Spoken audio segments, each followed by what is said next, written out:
In the far reaches of the galaxy, the mighty galactic empire faced a problem it had never expected. For centuries it had ruled thousands of worlds with power and pride. Its fleets were unmatched, its armies vast, and its technology supreme. But endless wars with rebel colonies and alien enemies had drained its strength. The Emperor's generals whispered of manpower shortages, fleets spread too thin, and morale breaking across distant fronts. The Empire, in its arrogance, believed there could be an easy fix and more soldiers. More bodies to throw into battle one day. During a council of war, an imperial minister mentioned a small blue planet newly discovered in a forgotten corner of the Milky Way. It was called Earth, a world full of life and strange bipeds called humans. The Empire's scientists had only recently catalogued it as a developing civilization. Not too primitive, not too advanced, perfect for recruitment. The Emperor approved the proposal without much thought. He expected the humans to be like many other species before them. Loyal, obedient, easily trained. The command was simple. Send a summons to Earth, demand tribute, and take soldiers for the Empire's endless wars. The Imperial envoys traveled across the stars, gleaming ships slicing through hyperspace. They arrived in orbit around Earth and sent a transmission in dozens of languages. The message was polite but commanding. It spoke of honor, duty, and glory in serving the Empire. It promised wealth and status to those who joined, and peace for the planet that obeyed. But the hidden meaning was clear. Refusal was not an option. The Empire didn't ask, it ordered on Earth. The message caused chaos. Governments met in emergency sessions, military leaders argued, and scientists confirmed the terrifying truth. Humanity was not alone. The Galactic Empire was real, powerful, and very close. Some feared destruction, others saw opportunity. The politicians debated how to respond. Should Earth fight or submit? Negotiate or resist? In the end, fear and curiosity won. Earth's leaders decided to cooperate, but on their own terms. They would send a volunteer force, officially representing peace and partnership. But secretly, the selection process became something else entirely. The governments wanted people who could survive anything. Soldiers who wouldn't break under alien conditions. They didn't pick diplomats or idealists. They chose the kind of humans the Empire didn't know existed. War veterans who had seen too much. Thrill seekers. Mercenaries. People who laughed at danger. The ones too wild for peace. Too reckless for normal life. When the Empire's transport ships arrived to collect them, the Imperial officers were pleased. They saw strong bodies, confident faces. They assumed these were disciplined warriors, eager to serve. They didn't notice the strange gleam in their eyes, the casual jokes about death, or the way they moved like predators sizing up their cage. The humans saluted politely, smiled, and stepped aboard the shining Imperial transports. As the ships rose through the clouds, the world watched in silence. Some people cheered, thinking Earth was entering a golden age of interstellar unity. Others watched the departing ships with dread, wondering what kind of future awaited their planet among the stars. The soldiers themselves felt something else entirely. Excitement, raw and uncontrollable inside the ships. The humans explored the strange alien technology, asking questions the Imperial officers couldn't answer. They poked at controls, laughed at safety rules, and made jokes about stealing the ship someday. The officers dismissed it as nervous humor. They didn't realize these humans weren't afraid of space, or death, or anything that moved. They were explorers of chaos, shaped by centuries of war, violence, and survival on a brutal planet. By the time the ships left the solar system, the Empire had no idea what it had just done. It believed it had gained a new supply of obedient soldiers. In truth, it had invited something far more dangerous into its ranks. The humans were not soldiers in the Empire's sense of the word. They were a species forged in conflict, trained by a world where danger never slept, and where madness and courage walked hand in hand. As the Imperial fleet vanished into hyperspace, the Emperor's advisors celebrated the success of their plan. They thought the Earth recruits would fill the ranks quickly and quietly. No one in the grand halls of the Empire realized that their decision would change galactic history forever. The Empire expected soldiers, calm, loyal, obedient soldiers, but what they were about to receive were humans who treated war like an art form, a challenge, a game they never intended to lose. The Empire had sent out a summons, but what answered wasn't an army. It was Earth's chaos wrapped in flesh and metal, ready to explode across the stars. When Earth received the Empire's message, it didn't take long for every major government to realize what was happening. Humanity had been noticed by a power far greater than itself. And that power wanted soldiers. The Empire didn't ask politely. It demanded. And although the message was full of fine words about peace, honor, and alliance, everyone on Earth knew it was a threat. The choice was simple: obey or be destroyed. World leaders held secret meetings. Some wanted to refuse, some wanted to fight. But most agreed they couldn't win against an empire that spanned galaxies. So instead of open resistance, Earth chose a clever path. They would send volunteers, but the kind of people they would send was decided behind closed doors. The governments of Earth saw this as a dangerous opportunity. If they played it right, they could learn about alien technology, maybe even gain influence within the Empire, but to do that, they would need people who could survive the unknown, people who didn't follow rules too closely. Military commanders began searching through files and records. They didn't want fresh recruits or young idealists. They wanted the strange ones. Soldiers who refused to die, fighters who laughed under fire, pilots who broke every regulation but still won their battles. They called them volunteers, but everyone knew most of them were chosen, not asked. Some were veterans who had lost everything in past wars. Some were ex-Special Forces soldiers who couldn't fit into civilian life anymore. And some were just adrenaline junkies. People who lived for chaos, racing, climbing, fighting, anything that made the blood pump harder.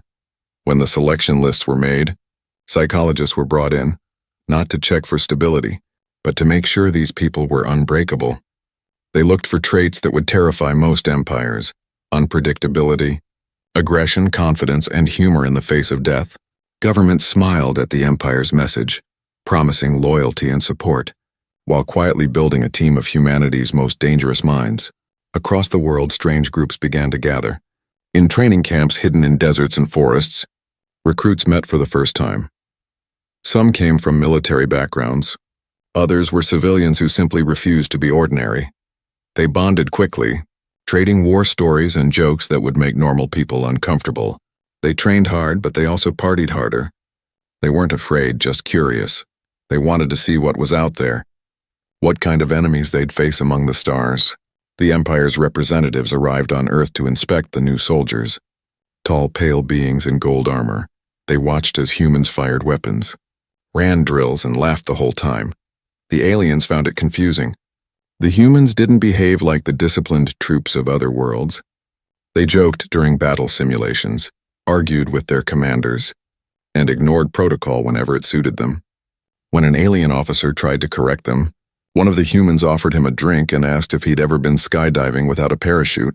The officer reported this as a sign of mental instability, but his superior simply shrugged. "Primitive species," he said. "They'll learn." What the Empire didn't know was that these humans didn't want to learn the Empire's way. They wanted to test themselves. They didn't see this as service, but as adventure. Humanity's warriors were not shaped by order, but by chaos. Each of them carried the history of Earth's violence inside their bones. Wars, revolutions, disasters, and survival through it all. They weren't soldiers by duty. They were survivors by instinct before departure. Each recruit was given an armored exosuit designed by Earth engineers, painted black and gray with hand-drawn designs scratched into the metal, skulls, jokes, names of fallen friends, even song lyrics. Every suit was different, each one told a story. When the Empire saw them, they were surprised. Most species painted their armor in uniform colors to show unity. But humans treated armor like personality, a reflection of the soul that wore it. Families came to watch the launch. Cameras rolled as the Empire's massive transport ships opened their hangar bays. Thousands of humans marched aboard. Laughing, shouting, singing, some saluted. Some flipped a casual wave. A few even carried Earth flags on their backs. The Empire's officers thought it was emotional weakness, but it was pride, a human thing they couldn't understand. As the ships lifted off, the humans stared out the windows, watching the blue planet fade behind them. For some it was home, for others, it was a place they had already left behind long ago. But all of them felt the same thrill. The unknown awaited them, and that meant danger, excitement, and freedom. Inside the ships, things got even stranger. The humans started making friends with the Imperial crew, asking endless questions, teaching them gambling games, and daring them to break rules. They sang songs, played music through their comms, and laughed so loud that alien technicians complained. But despite the chaos, there was no fear, no hesitation. The humans were eager to reach the front lines, eager to test their strength against whatever monsters the galaxy had to offer. The Empire's officers wrote in their reports that the humans were energetic, enthusiastic, but undisciplined.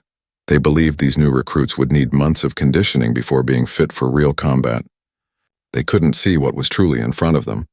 They hadn't realized that they weren't transporting soldiers. They were transporting madness wrapped in metal, fearlessness turned into a weapon. The humans weren't going to learn the Empire's ways, the Empire was about to learn theirs.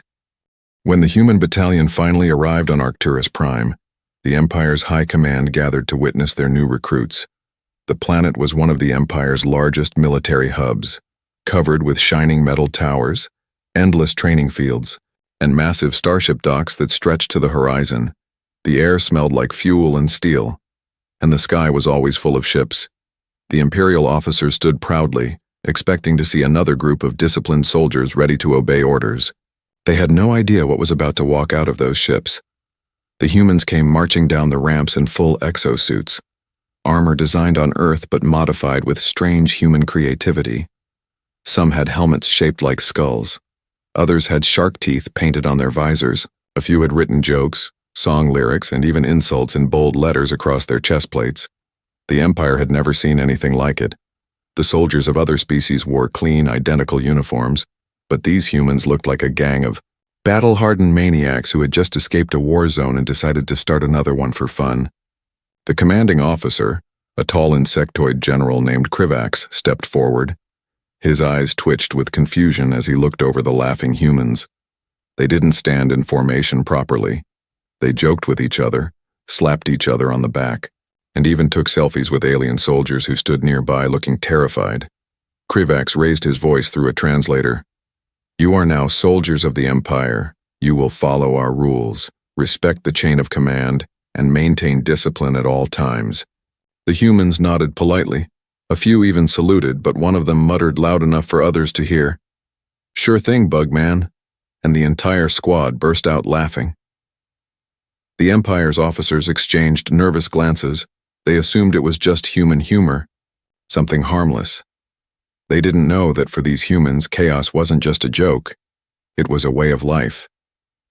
The humans were sent to the barracks where other species trained in silence, but within hours, their section of the camp sounded like a festival. They played loud music, told stories about battles back on Earth, and painted graffiti on their dorm walls. One Imperial trainer walked in to find them arm wrestling over a live plasma grenade just to make it exciting. When he tried to stop them, they offered him a turn.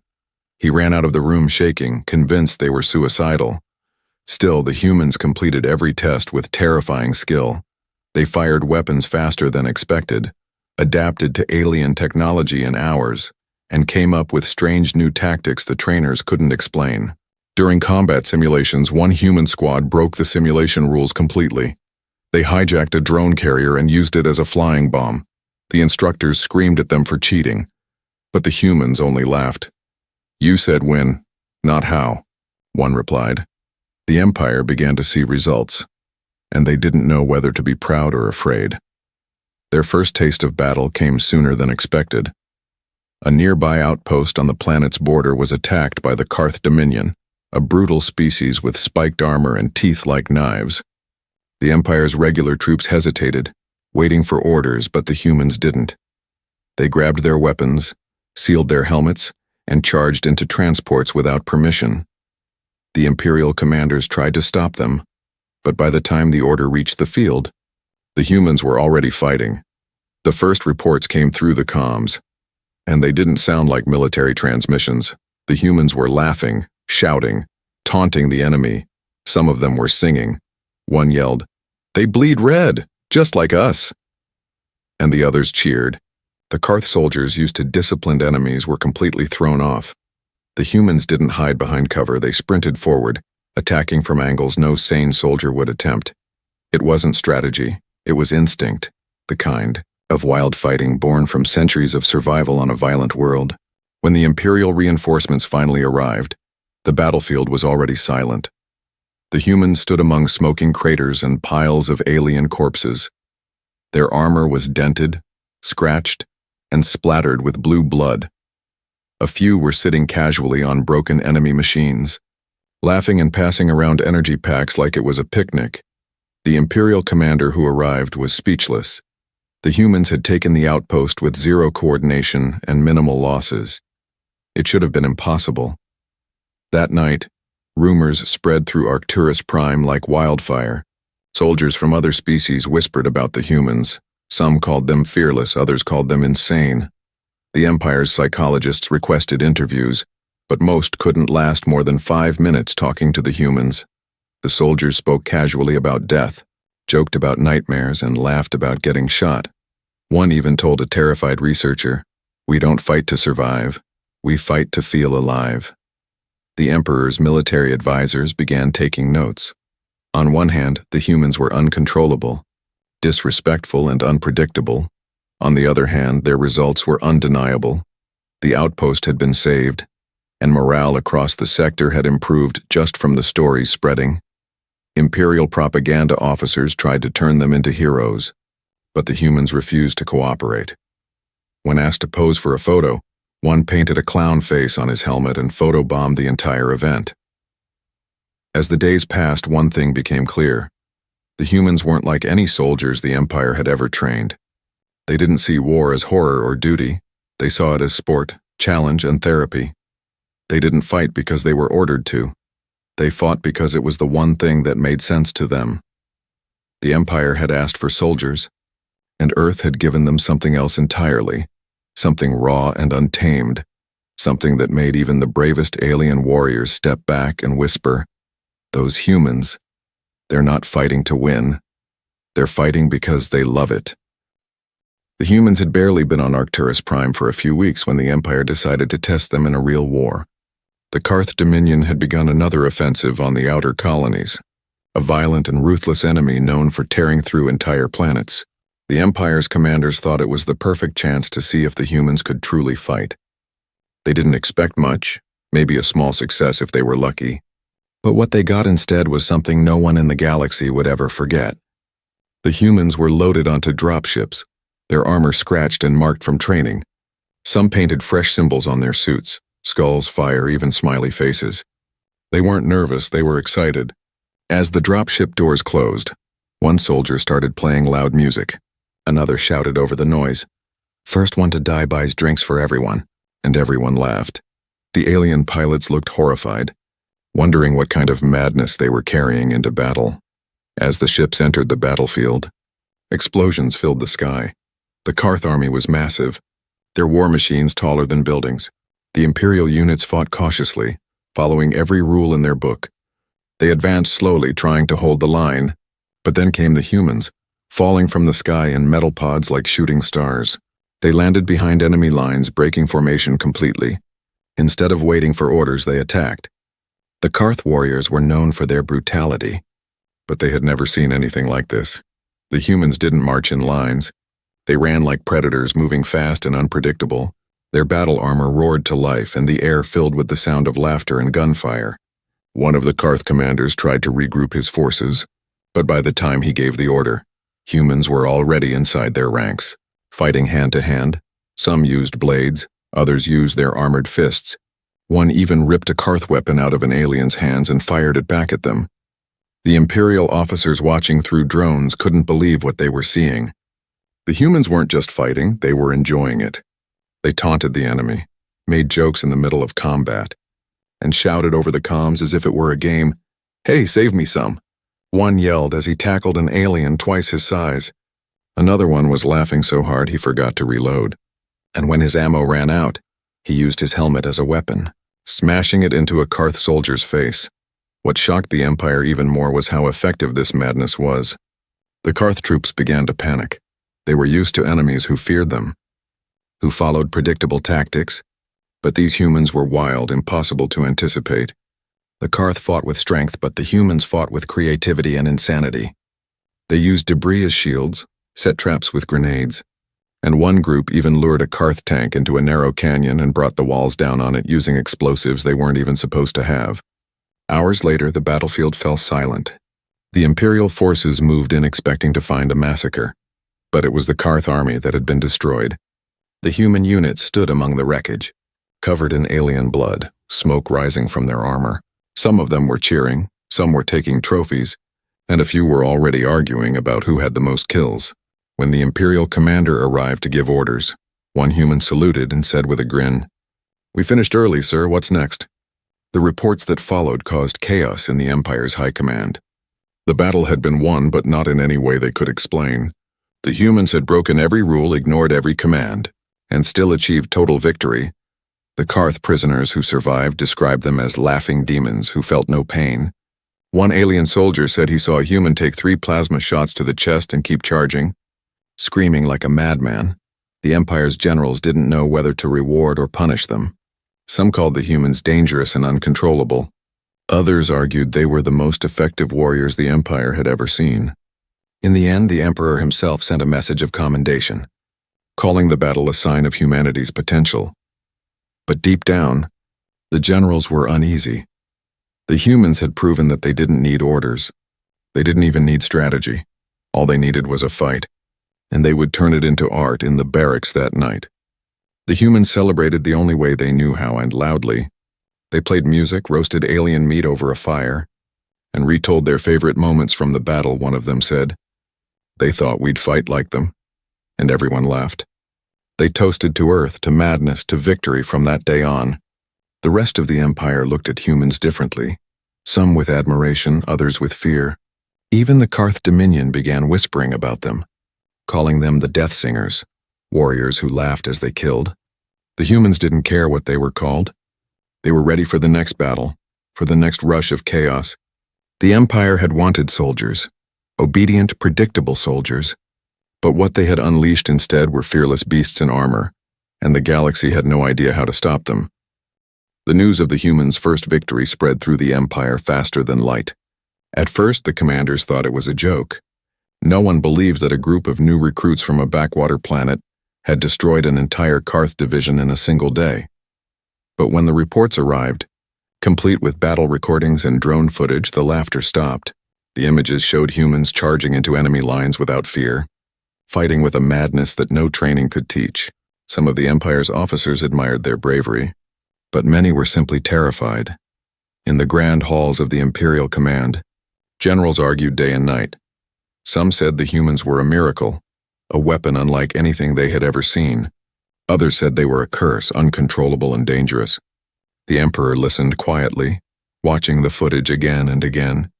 The humans fought like wild animals, but they always won. He finally said, "Let them fight and let everyone watch." Those words changed everything. Soon the humans were sent to more battlefields, and every time the results were the same.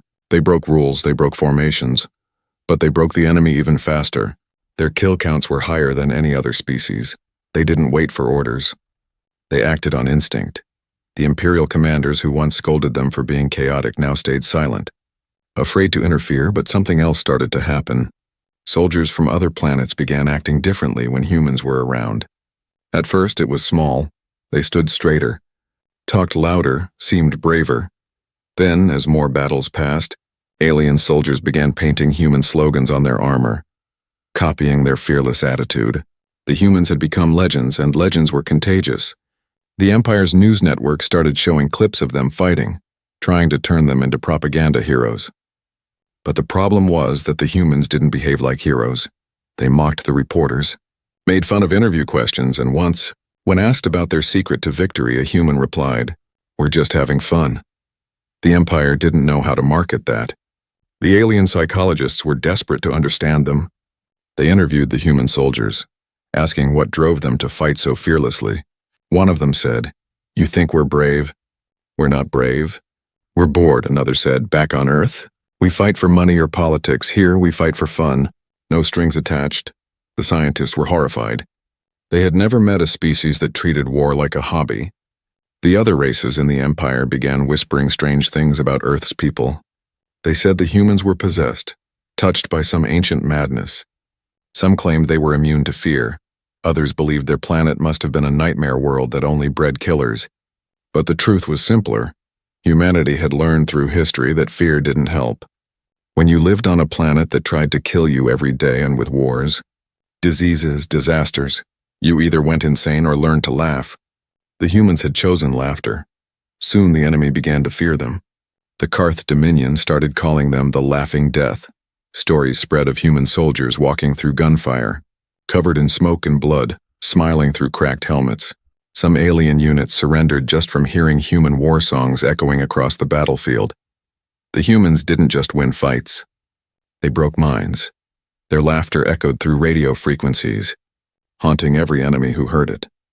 The Empire's propaganda teams tried to use this fear to their advantage. Posters of human warriors appeared everywhere. But the more the Empire praised them, the more uneasy its commanders became. They realized they couldn't control the humans, they followed their own code. A strange set of rules that made no sense to anyone else. They respected bravery, loyalty, and humor, but ignored authority. In one battle, an Imperial commander tried to order a retreat. The humans refused, saying, "Retreat? We haven't even started having fun yet." They went on to win the battle, but the commander was furious. He filed a complaint, and the report made its way to the top. The Emperor's reply was short. Let the humans do what humans do. Despite the chaos, the results spoke for themselves. Every world that had been close to falling was retaken. Every enemy fleet that faced humans eventually broke. The Empire's casualties dropped dramatically wherever the Terrans fought. But along with victory came fear. The other species began to avoid them. Some soldiers refused to share barracks with them, saying the humans made them feel uneasy. They couldn't sleep around people who laughed in their dreams, even among the Empire's elite forces. A strange rumor began to spread, that humans didn't need armor to win, that their madness itself was a weapon. The rumor grew until even the High Council began to question whether the humans were truly allies or something else. Something older and darker. The Empire had trained countless warriors across the stars, but none who fought like this. None who smiled at death like an old friend. One day, a high-ranking officer from the Emperor's personal guard visited the human camp, hoping to understand them better. He found them sitting around a fire, drinking and joking. One of them offered him a cup and said, "Relax, General, we're not crazy. We just like our job."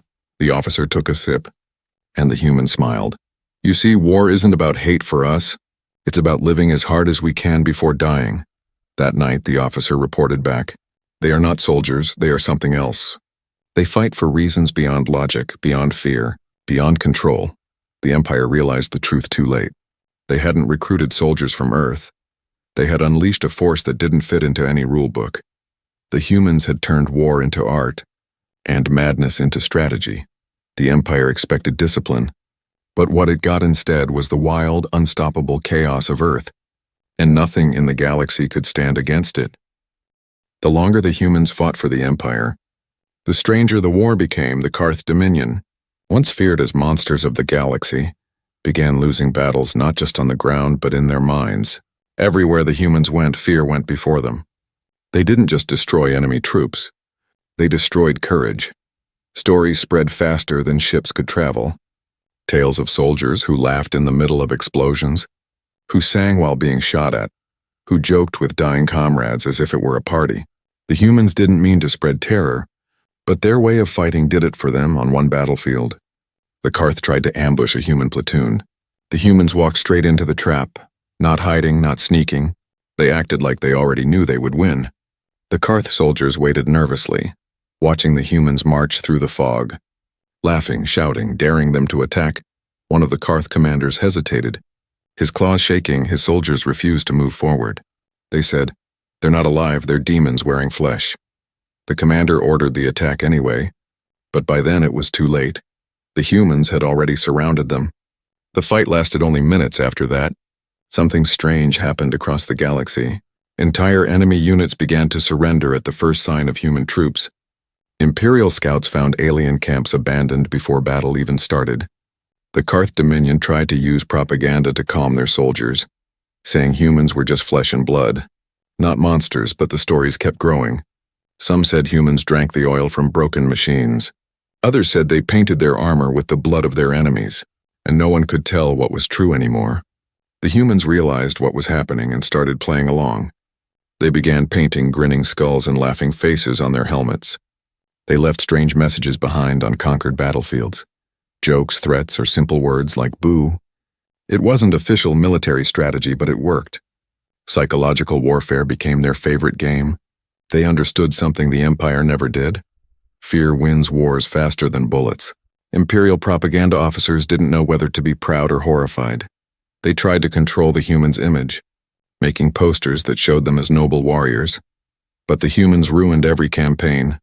In interviews, they smiled too wide, told dark jokes, and once, a soldier held up a severed alien helmet on camera and said, "Smile for the fans." The Empire couldn't hide what they were anymore. They weren't soldiers.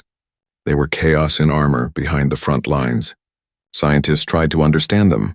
They measured their brains, studied their hearts, and recorded their combat behavior. The results made no sense.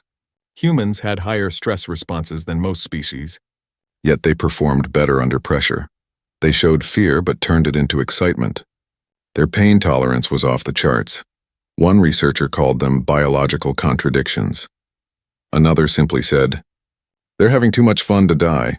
The Karth Dominion, desperate and losing ground, changed their strategy. They stopped engaging human units directly, focusing on other Imperial forces instead. But even then, the humans found ways to get involved. They volunteered for every dangerous mission. They sneaked into battles they weren't assigned to, just because they didn't want to miss the action.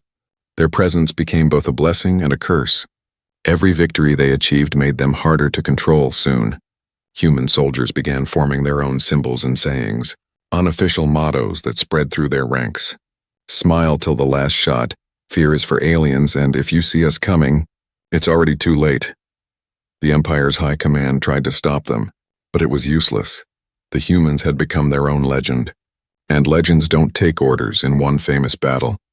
The Karth attempted to use psychological warfare against the humans, broadcasting horrible images and screams over communication channels.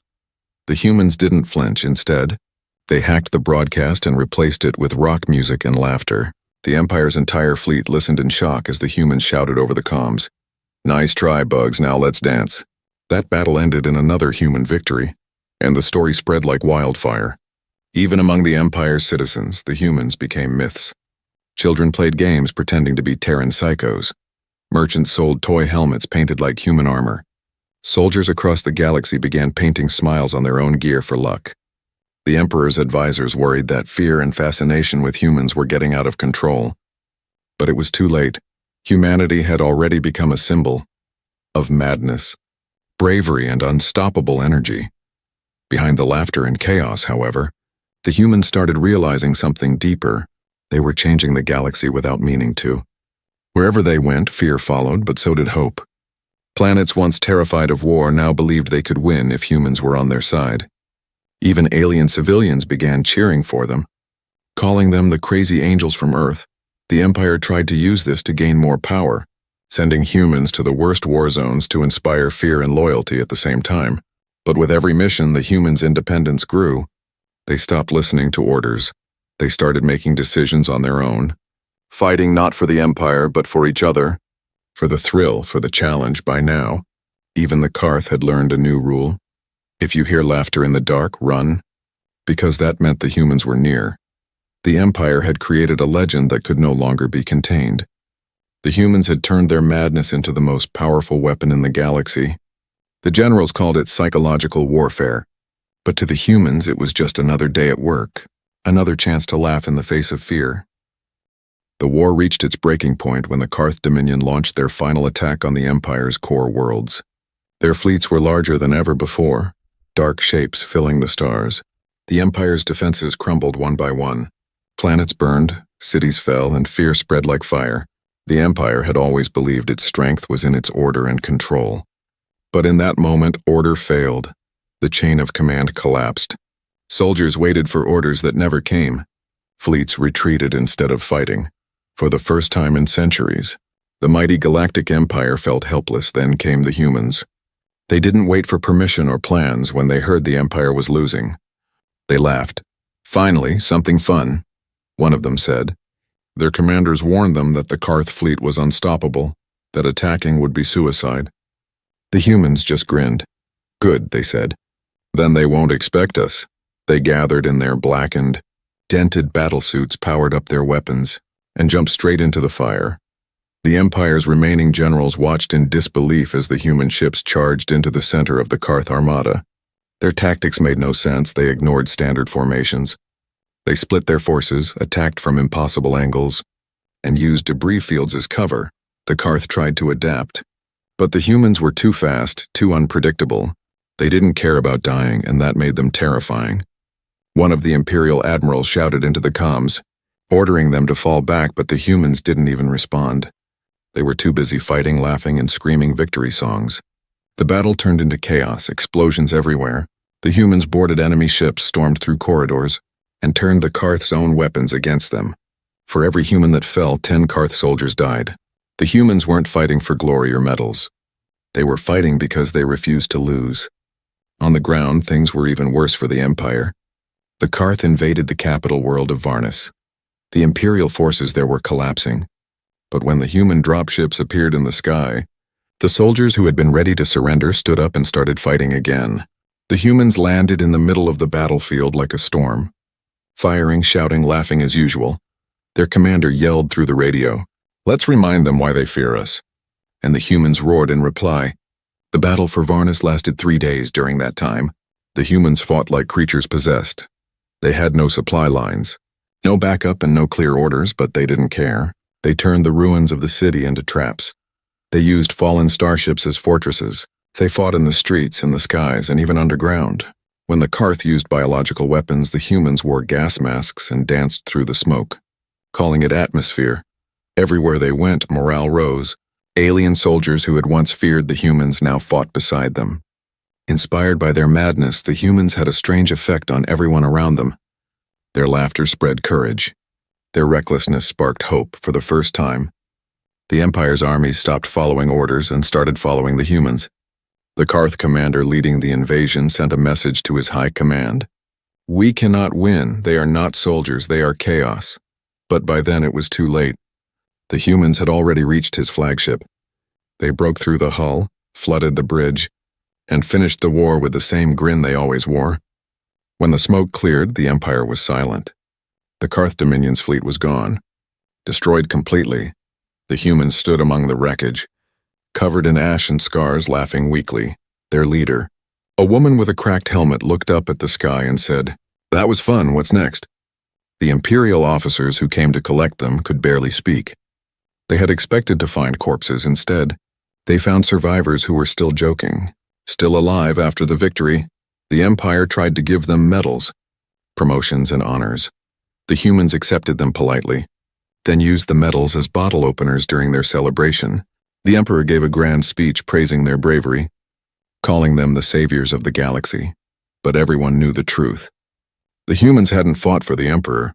They fought for each other, for the thrill, for the challenge, for the joy of proving that nothing in the universe could beat them. From that day forward, the Empire changed its strategy. No longer did they send humans to ordinary battles. They became the last line of defense, the secret weapon. Whenever a world was on the edge of falling, the Empire didn't send fleets or diplomacy. They sent a message. "The humans are coming." That single sentence was enough to make enemies flee before a single ship appeared. Even among their allies, the humans became legends. Some said they were immortal.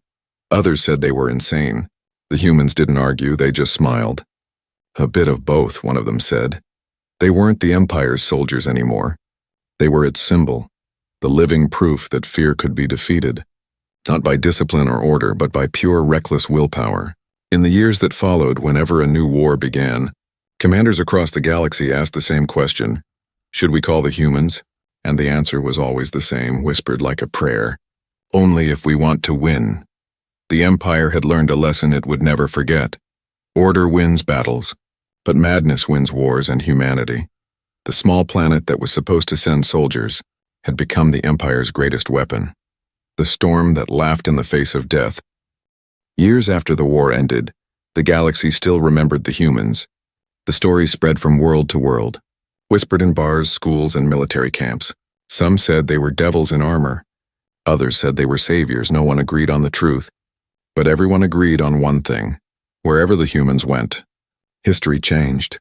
The Empire stood victorious, but not because of strategy, Not because of technology, it survived because of the strange warriors from Earth who laughed at death. The Emperor built monuments on dozens of planets to honor the victory. Huge statues of armored humans stood tall in alien cities. Some were shown roaring into battle, others standing calmly with their helmets under one arm. Their faces were carved with smiles, not of pride but of mischief. The Empire called them heroes, the saviors of civilization, but the humans themselves never saw it that way.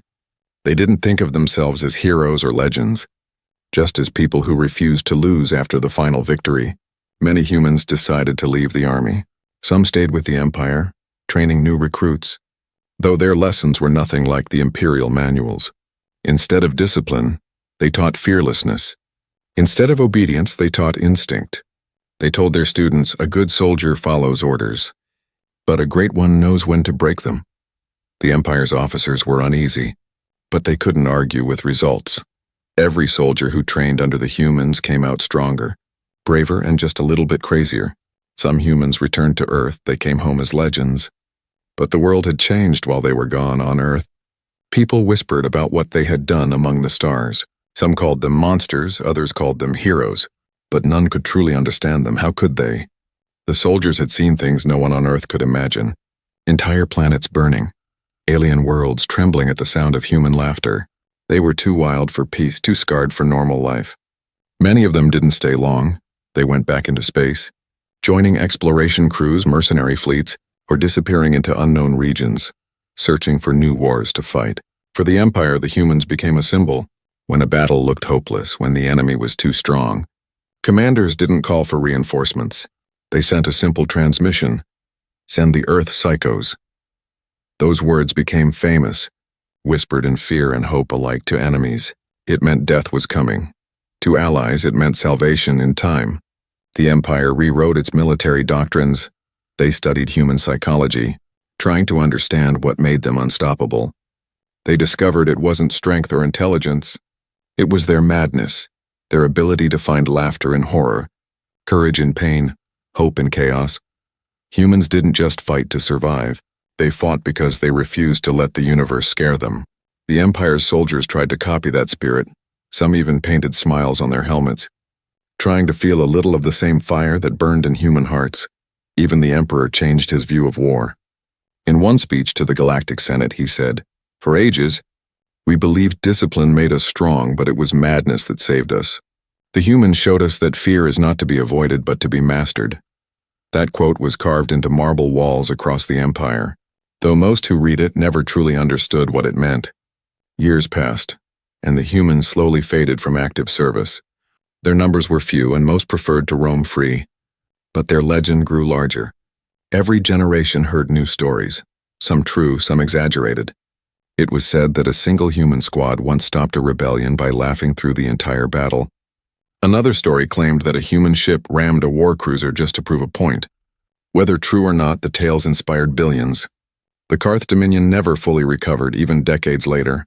Their warriors refused to fight on planets where humans had been seen. They claimed the land was cursed, haunted by laughter that echoed in the wind. The humans had done what no weapon could. They broke the will of an entire species. Eventually, humanity became known by many names: the Terran Psychos, the Laughing Legion, the Earthborn Devils, the Mad Angels. Each name carried both fear and respect. When young alien soldiers joined the Imperial Army, they often asked if the humans were real. The veterans would nod slowly and say, "Pray you never see them on the other side of a battlefield."